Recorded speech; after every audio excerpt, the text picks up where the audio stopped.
Olá, seja bem-vindo. Essa é a TBR TV, esse é o Redação TBR. Você vai ver na edição de hoje, uma cooperação internacional fez a maior apreensão de cocaína do país neste ano. Foram mais de 2 toneladas da droga, 5 pessoas estão presas. Você vai ver também aqui no Redação, influenciadora digital é presa suspeita de roubo no Piauí. O preço dos alimentos continua nas alturas e castiga os brasileiros. Polícia frustra a tentativa de roubo a banco no Rio. 2 bandidos morreram. Por causa da nova variante, São Paulo não descarta um lockdown. A nova variante do coronavírus também é identificada no Rio de Janeiro. Hoje é quarta-feira, dia 17 de fevereiro de 2021. Eu sou André Padrão, esse é o Redação TBR.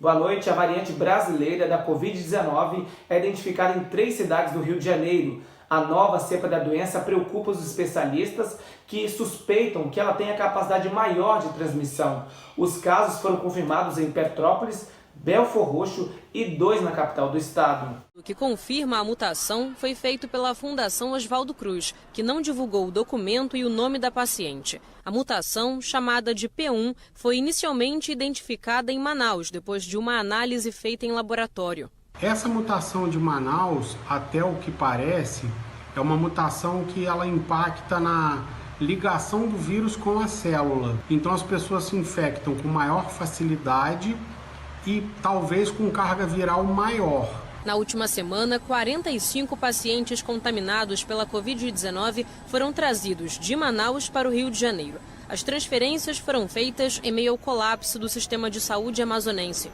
Menos de 24 horas depois, um dos enfermos morreu em uma unidade federal de saúde do Rio. A Fiocruz não informou se a paciente que contraiu a nova cepa veio de Manaus. Por causa das transferências dos amazonenses, equipes da saúde do estado, do município e da vigilância sanitária analisaram as condições das unidades federais que receberam os pacientes. Os problemas nas unidades de saúde fizeram com que o Ministério Público do Estado e Federal e da Defensoria Pública do Rio e da União pedissem explicações ao Ministério da Saúde sobre as transferências. O documento cita a falta de planejamento das transferências feitas, o agravamento dos quadros de saúde dos pacientes causado pelo deslocamento e, principalmente, a falta de comunicação com representantes do governo federal. O Ministério da Saúde ainda não se posicionou sobre o ofício enviado. Por causa da confirmação da nova variante do coronavírus em São Paulo, o Centro de Contingência da Doença não descarta um lockdown na capital paulista. O repórter Pedro Panuzio tem mais informações. Boa noite, Pedro. Da Rádio Bandeirantes, Paulo Menezes, o coordenador do comitê, disse que essa seria a melhor alternativa para frear a disseminação da nova variante. Mas ele também falou que a medida é complexa do ponto de vista tanto econômico quanto em relação à adesão das pessoas. Uma fonte ligada à Prefeitura de São Paulo me falou que o lockdown seria ideal, mas que isso dependeria do governo estadual. E o secretário de Saúde do estado afirmou que, por enquanto, não existe a possibilidade do fechamento total na capital. Em Araraquara, interior do estado, a prefeitura decretou um lockdown depois que a variante de Manaus foi identificada. O arroz e o feijão continuam caros e a mistura, então, no supermercado, na feira, é só reclamação. Os feirantes já dão o recado. Chegou a hora de comprar mais barato. À tarde, volta bastante. Exatamente porque o pessoal está desempregado, está querendo alguma coisa mais barata. Quer economizar mais, né? Mesmo assim, o preço ainda não está como antes. Ultimamente, o preço do tomate está caro. O alface que você pagava R$1,50, hoje está R$3 um pequenininho. Tem que se virar como pode. Nem na xepa está salvando. Mais ou menos, viu? Está muito caro, está difícil. Continua assim, a salada do brasileiro não vai para mesa, não. A batata inglesa, que é a que a gente mais usa normalmente, subiu para quase R$9 o quilo da batata. Esse aqui teve um aumento durante um ano de quase 70%. O alho roxo, que é o alho que a gente usa de cozinha mesmo, o alho normal, quase R$50 o quilo do alho. Olha só o que subiu. E desse outro lado aqui, partindo para a fruta, a maçã Fuji, quase R$14 o quilo. Essa maçã custava há pouco mais de 3, 4 meses, aproximadamente R$7, R$6,50 mais ou menos. O único que não mudou de preço foi esse daqui, que é o que restou para a gente. ficar com o abacaxi na mão. Se o brasileiro está com dificuldades em comprar o arroz e o feijão, que é a base da alimentação, imagina a mistura, em especial essa parte, o açougue. O preço da carne subiu mais de 20% ao longo do ano passado e não tem previsão para normalizar. Pode me dar linguiça de frango 1 quilo, que ela tá mais barata. Essa daqui, ó, de 18, ó. Essa de frango aqui, isso. Né? Que aí eu divido para 2 vezes lá em casa que dá. Cada um que come uma linguiça só. Os municípios brasileiros afirmam em nota que Eduardo Pazuello não tem condições de estar no comando das ações para combater a pandemia e que, para o bem dos brasileiros, a saída do ministro é necessária, é urgente e inevitável.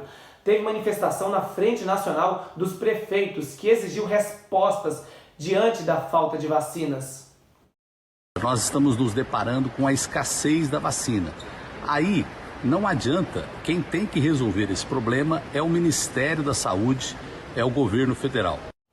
Uma influenciadora digital foi presa suspeita de participação em um roubo em Teresina.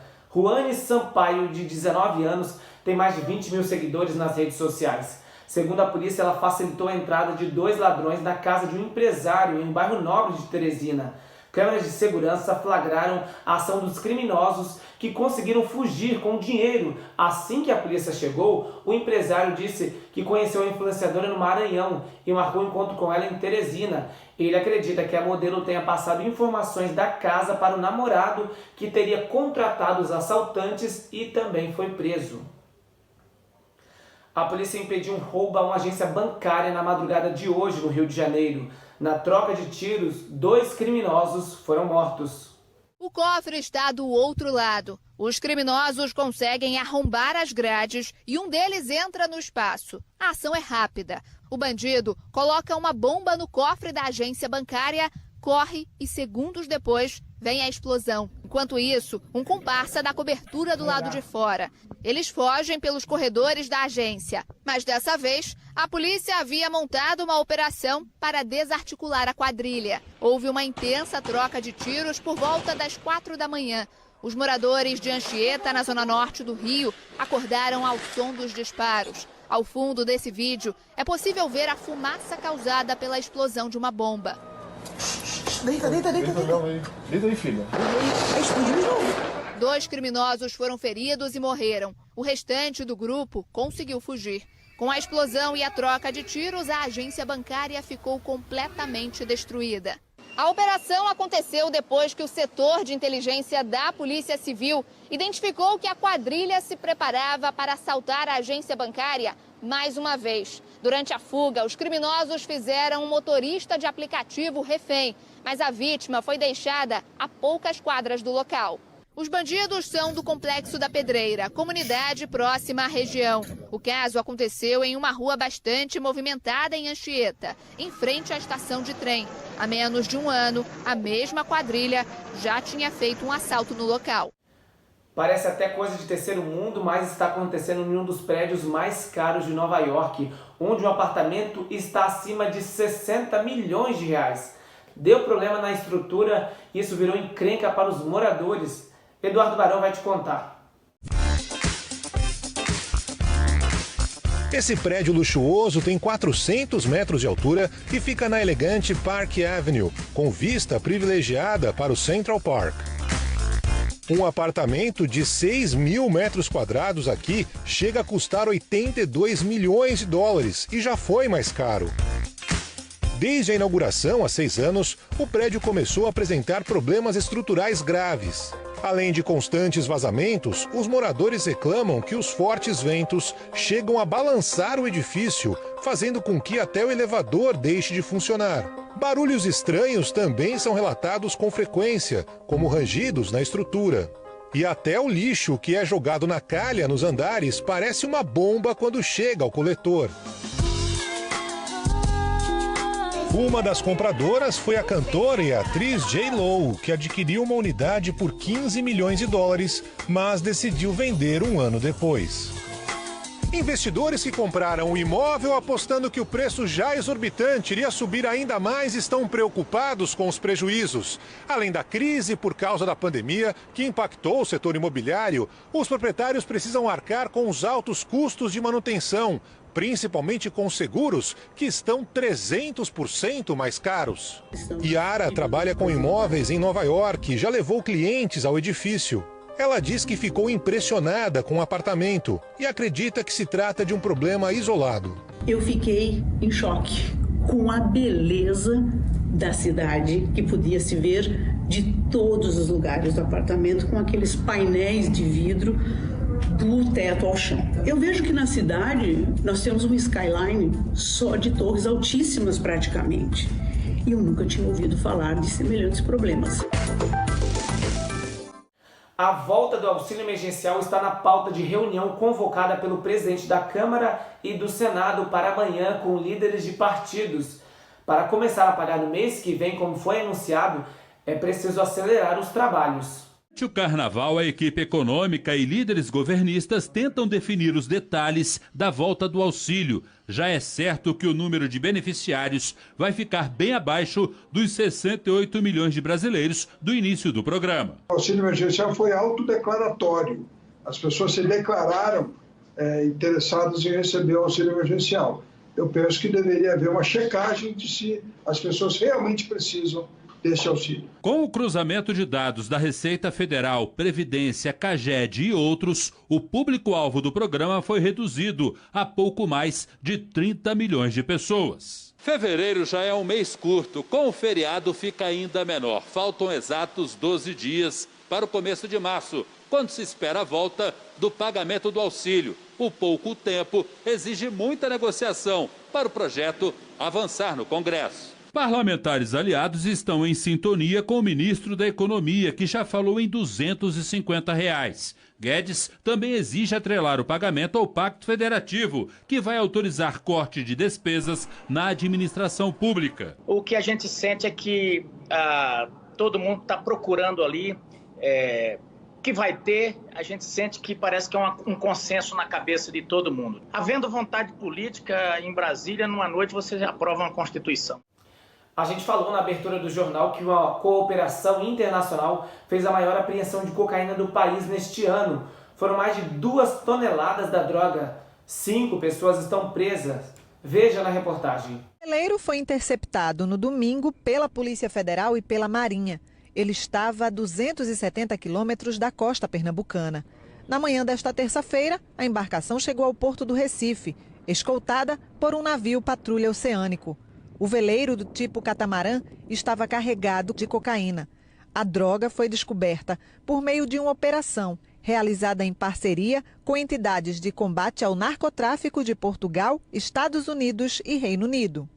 O trabalho de inteligência e o trabalho também em mar foi muito importante, essa troca de informações. Tivemos também o apoio do DEA com algumas informações também, chegando até a identificação desse veleiro. Após a autorização do comando da embarcação, da Marinha, os policiais federais adentraram ao veleiro e localizaram ali dezenas de sacolas contendo cocaína. De acordo com a Polícia Federal, informações sobre o veleiro chegaram ao grupo especial da PF, que trabalha em cooperação com outros países no combate ao tráfico internacional de drogas.